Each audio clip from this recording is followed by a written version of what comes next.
Tahun 93 saya diangkat sebagai PNS. Pada saat diangkat saya bangga, sangat bangga. Nah, itu. Tapi setelah kita masuk, ternyata saya merasa bahwa saya salah masuk. Ternyata di PNS itu tidak sebagaimana apa yang kita bayangkan. Pada saat kita harus berbicara, pada saat kita harus ngomong, ternyata kaki kanan melangkah, kaki belakang ada yang ikat.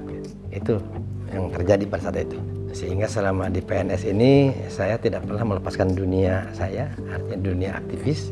Akhirnya di tahun 2013 saya resign dari PNS. Saya ambil pensiun muda. Saya merasa berdosa. Pertama, setiap bulan haknya kita ambil, tapi kita tidak bisa maksimal untuk mengoptimalkan peran kita. Sehingga istilahnya kita ingin back to basic.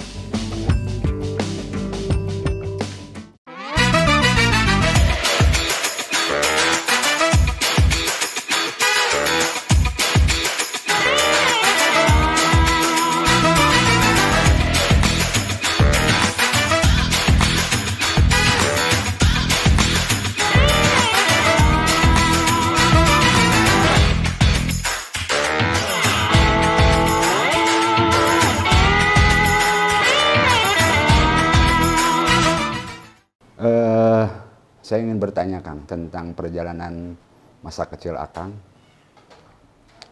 kemudian berkarir di politik dan bagaimana Akang mengatur waktu dengan keluarga di antara kesibukan Akang sebagai anggota DPRD Kabupaten Sukabumi. Saya sebetulnya anak tunggal dari keluarga TNI Polri sebetulnya. Saya punya basic TNI Polri. Cuma agak unik, agak uniknya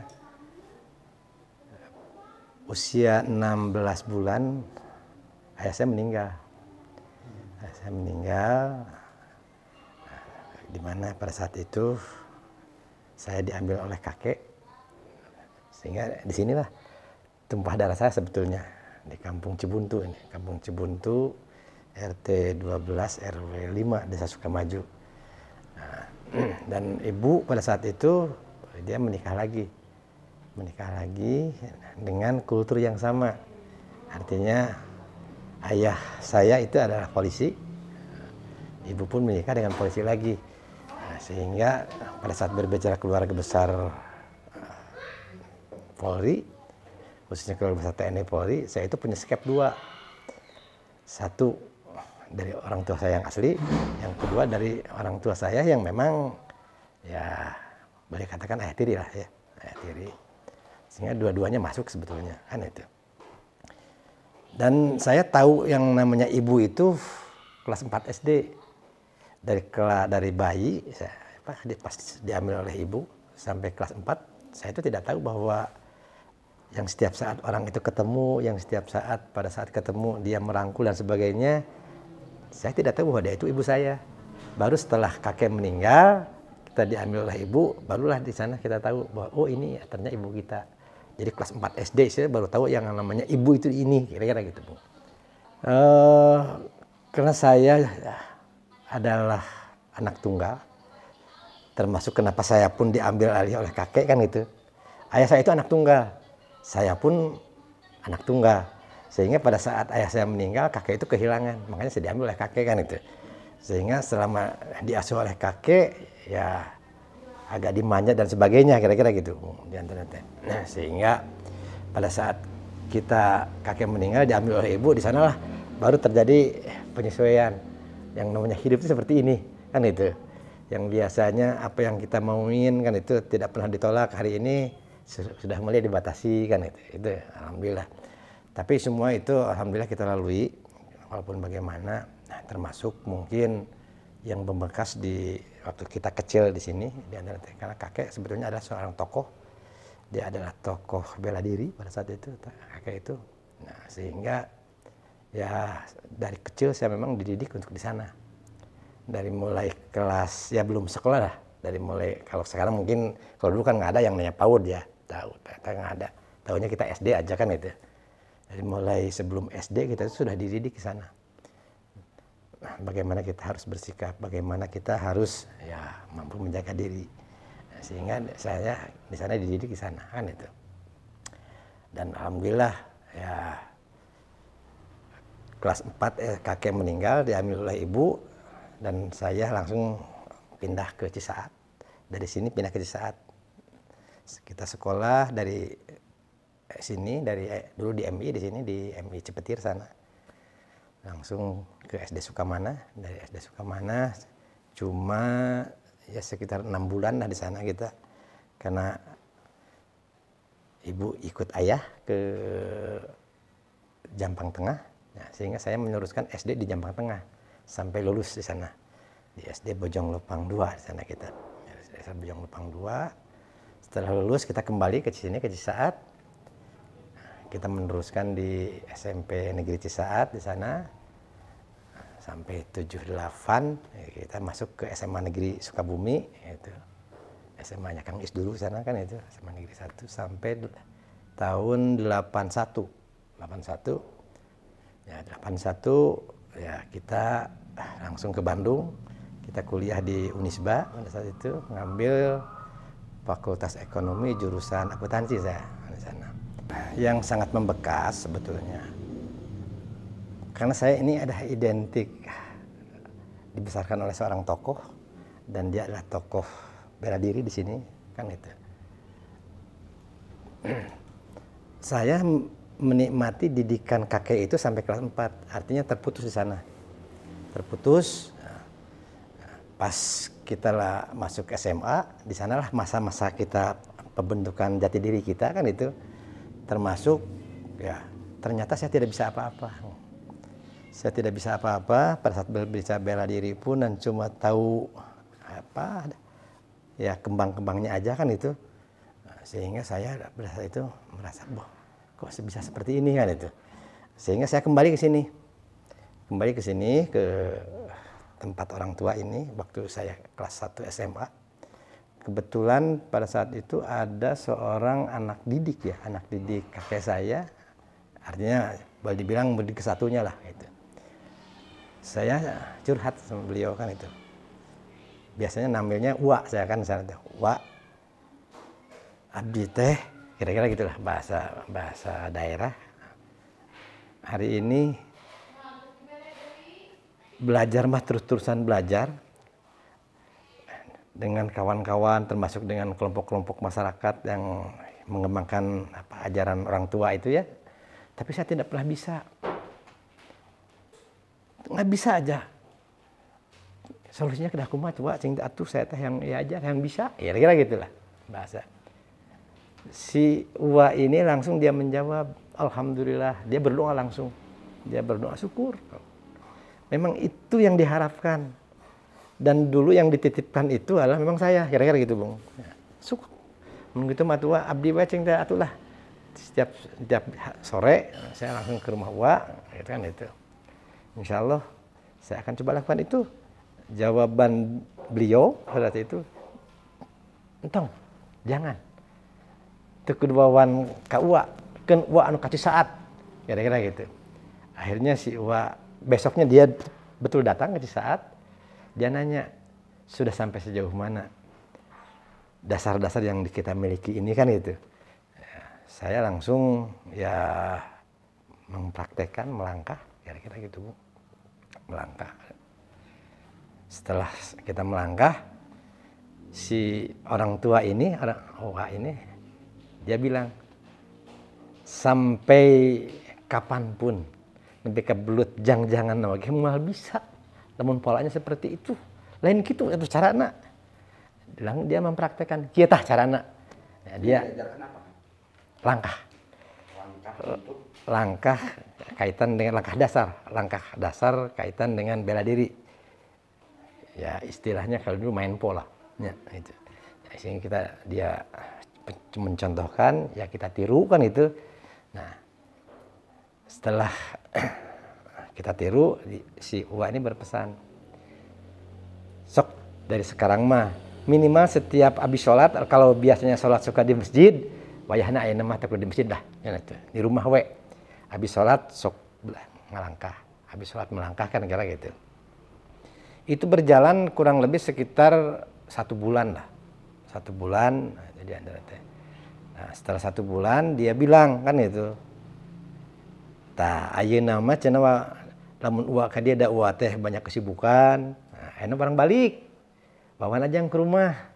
Kebetulan di rumah mah ada anaknya uak, namanya ya, anggap hari ini mungkin kakak seperguruan saya ya artinya.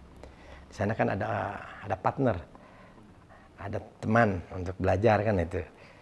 Jadi mulai besok mah bawa aja yang ke atas ke sini, ke Cipetir namanya, Cipetir.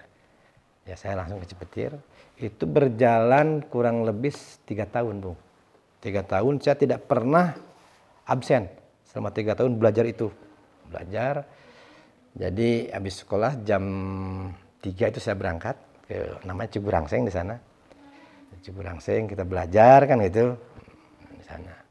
Habis dari sana Ciburangseng, ya kita nggak pulang langsung ke sana. Habis sampai maghrib di sana itu. Nggak pulang langsung ke Cisaat. Saya langsung naik ke sini. Ke kampung ini. Yang hari ini jadi tempat tinggal saya. Dan di sini itu ramai, Pak. Jadi setiap malam itu kegiatan di sana. Jadi dari sana jam 4 sampai jam 6 kita belajar di bawah. Jam 7 malam sampai jam 12 malam saya belajar di sini. Belajar bela diri. 3 tahun itu saya. Selesai, pokoknya lulus SMA aja. Setelah lulus SMA, saya langsung ke Bandung, baru selesaikan itu. Dan alhamdulillah, takdir Allah, dulu pada saat saya merasa prihatin, saya merasa sebagai ya keturunan seorang tokoh, anak seorang tokoh. Tapi pada saat saya belajar, saya dijadikan bola oleh kawan-kawan ya seangkatan ya, artinya kita dijadikan bola yang ngerasain patah tulang dan sebagainya itu kita rasakan di sana. Oh, setelah nikah dulu saya. Setelah kuliah saya langsung ke sini. Back to basic, tani saya. setelah kuliah bertani. Bertani. Terus nikah? Nikah.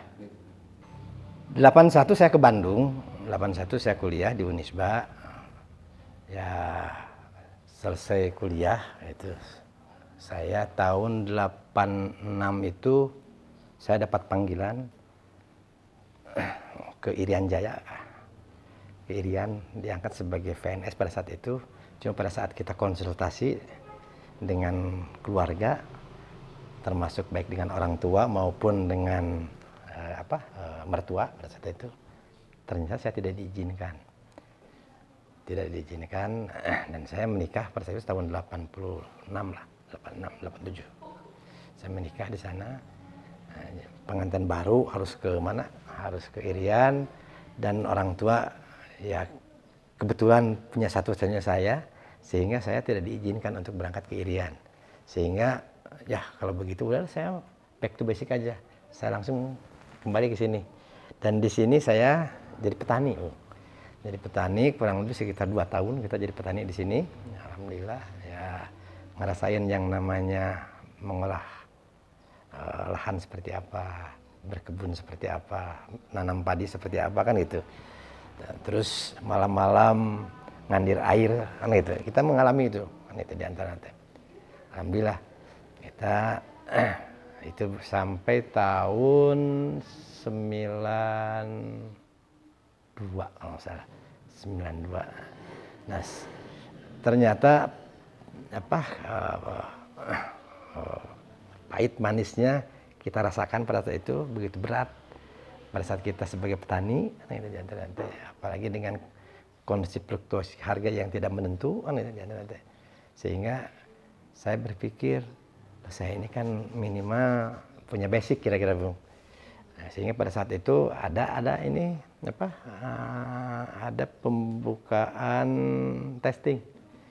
Ada pembukaan tes penerimaan untuk PNS di Depdagri. Saya daftar. Alhamdulillah tahun 93 saya diterima sebagai PNS dan ditempatkan di Dinas Perkebunan Kabupaten Sukabumi. Itu kurang lebih sekitar ya 6 sampai 7 tahun lah kita di Dinas Perkebunan di sana. Dari Dinas Perkebunan ya kita dirotasi ke bagian umum pada saat itu. jadi staf Pak Wakil Bupati, Pak Ucok, pada saat itu kita di sana. Nah, dari sana, dari umum kita dirotasi lagi ke Kecamatan Karudampit. Dari Kecamatan Karudampit, ya itu sekitar tahun 2007. 2007 saya dirotasi ke Diskoperindag. Diskoperindag, ya, saya bersyukur pada saat itu karena kebetulan ada agenda bahwa istri saya pada saat itu kita udah persiapkan dia harus maju untuk terjun di politik di periode 2009 kan itu sebagai caleg. Saya berpikir kalau saya masih di Karudampit saya tidak bisa berbuat apa-apa karena walaupun bagaimana senakal-nakalnya saya ya artinya saya masih tetap punya etika karena walaupun bagaimana pada saat saya berbuat di luar di luar kebiasaan lah yang akan kena itu bukan saya tapi pimpinan kan itu. Dan tahun 2007 saya dimutasi ke Diskoperindag, saya bersyukur pada saat itu sehingga inilah ruang saya pada saat kita harus memaksimalkan di Karudampit pada saat itu, Bung. Gitu. Dan 2008 istri saya maju sebagai caleg pada saat itu dari Demokrat. Ya, alhamdulillah 2009 dia terpilih sebagai anggota DPRD Kabupaten Sukabumi dari Partai Demokrat kan itu. Itu yang terjadi. Dan alhamdulillah pada saat itu suara Karudampit maksimal sehingga dia terpilih sebagai anggota DPRD Kabupaten Sukabumi. Tahun 93 saya diangkat sebagai PNS. Pada saat diangkat saya bangga, sangat bangga. Nah, itu. Tapi setelah kita masuk ternyata saya merasa bahwa saya salah masuk. Ternyata di PNS itu tidak sebagaimana apa yang kita bayangkan. Pada saat kita harus berbicara, pada saat kita harus ngomong, ternyata kaki kanan melangkah, kaki belakang ada yang ikat. Itu yang terjadi pada saat itu. Sehingga selama di PNS ini saya tidak pernah melepaskan dunia saya, artinya dunia aktivis. Karena saya aktif di berbagai ormas. Pertama saya aktif di AMS dulu sebelum ada FKWPI. Itu tahun 70-an itu, 77, 78 saya sudah aktif di AMS pada saat itu. Nah itu, tahun 78 sejalan dengan berdirinya FKWPI pada saat itu Forum Komunikasi Putra Putri TNI Polri, saya masuk di FKWPI dari 78 di sana sampai sekarang sebetulnya kan itu. Nah di sanalah kita sebetulnya ya merasa bahwa saya masuk di PNS ini ada yang salah kan itu.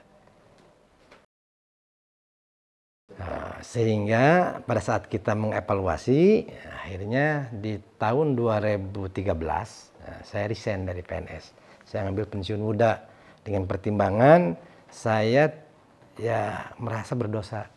Pertama, setiap bulan haknya kita ambil, tapi kita tidak bisa maksimal untuk mengoptimalkan peran kita. Sehingga istilahnya kita ingin back to basic. Kita akan kembali ke dunia pergerakan, sehingga saya menyatakan pensiun. Pensiun dini, ngambil usia 50 pada saat itu, dan saya di 2014 maju sebagai calon anggota DPRD Provinsi pada saat itu. Alhamdulillah kita dapat nomor urut 3 pada saat itu, cuma takdirnya ya belum sampai. Takdirnya belum sampai, saya tidak jadi pada saat itu. Nah, cuma hasilnya kita evaluasi. Dulu itu dari 6 dapil itu suara saya paling besar itu di dapil 1 dulu, sekarang dapil 4. Nah, saya dapat 3.780. Nah, kawan-kawan kita yang berangkat dari kabupaten, dari dapil 1 itu suara murninya cuma 3.150. Saya menikah tahun 87. Alhamdulillah dikaruniai 4 orang anak. 4 orang anak, semua perempuan. Alhamdulillah dari 4 orang anak ini yang 2 sudah memberikan sesuatu kepada kita. Yang pertama memberikan 3 orang cucu. Yang pertama itu 2 laki-laki 1 perempuan. Yang kedua memberikan 2 orang cucu, dua-duanya laki. Dan alhamdulillah anak yang dari yang kedua ini, ya, dengan saya hari ini di sini, kan itu. Dan Kalau berbicara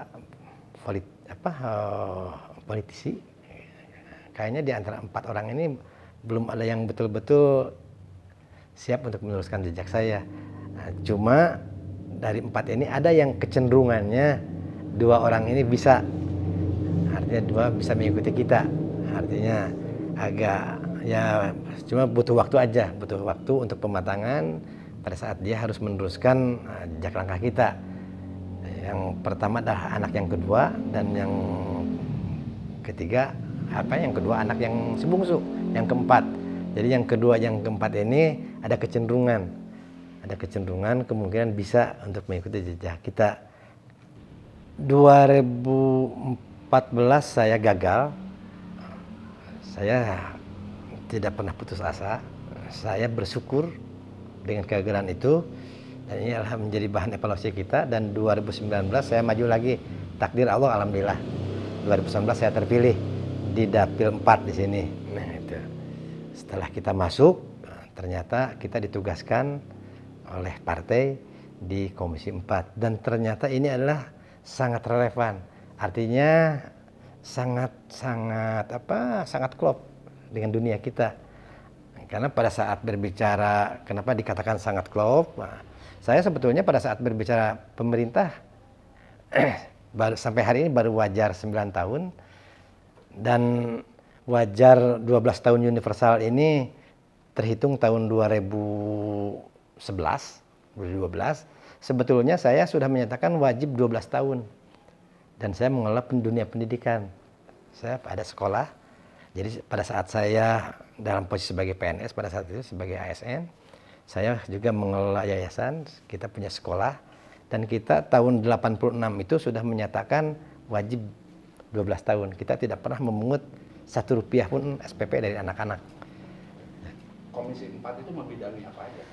Komisi 4 itu ya membidangi pendidikan, kesehatan, sosial keagamaan, budaya, pemuda dan olahraga,